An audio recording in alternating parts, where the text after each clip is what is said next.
36 to the power x cube equals to 6 to the power x whole to the power 8 হলে x equals to what? তো এখানে আমাদের x এর মান বের করতে বলা হয়েছে। আমরা দেখতে পাচ্ছি দুই পক্ষেই এক্স সূচক আকারে আছে। তো এক্স এর মান বের করতে হলে প্রথমেই নিচের এই ভিত্তিকে সরাতে হবে। তো আমরা জানি যে a to the power m equals to যদি a to the power N হয় তাহলে আমরা বলতে পারি এম ইকুয়ালস টু এন। তো আমরা যদি এখানে দুই ভিত্তিকে সমান বানাতে পারি তাহলে আমরা এদেরকে সরাতে পারবো। তো 36কে বলা যায় 6 square whole to the power x cube equals to, আমরা জানি পাওয়ারের উপর হোল পাওয়ার থাকলে পাওয়ার পর গুণ হয়ে যায়। দ্যাট মিনস এখানে লিখতে পারবো 6 টু দি পাওয়ার 8x, বা এখানে বলা যাবে 6 to the power 2x cube equals to 6 to the power 8x।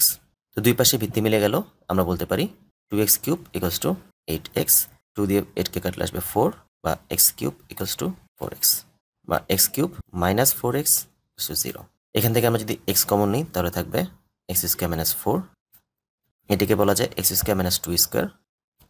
এখানে আমরা a square minus b square সূত্র অ্যাপ্লাই করতে পারি, যেটিকে আমরা লিখতে পারবো x plus 2 into x minus 2 equals to 0। তো এখানে তিনটি রাশি গুণফল 0, তাই আমরা বলতে পারি হয় x ইকুয়ালস টু 0, অথবা x প্লাস 2 ইকুয়ালস টু 0, অথবা x মাইনাস 2 ইকুয়ালস টু 0।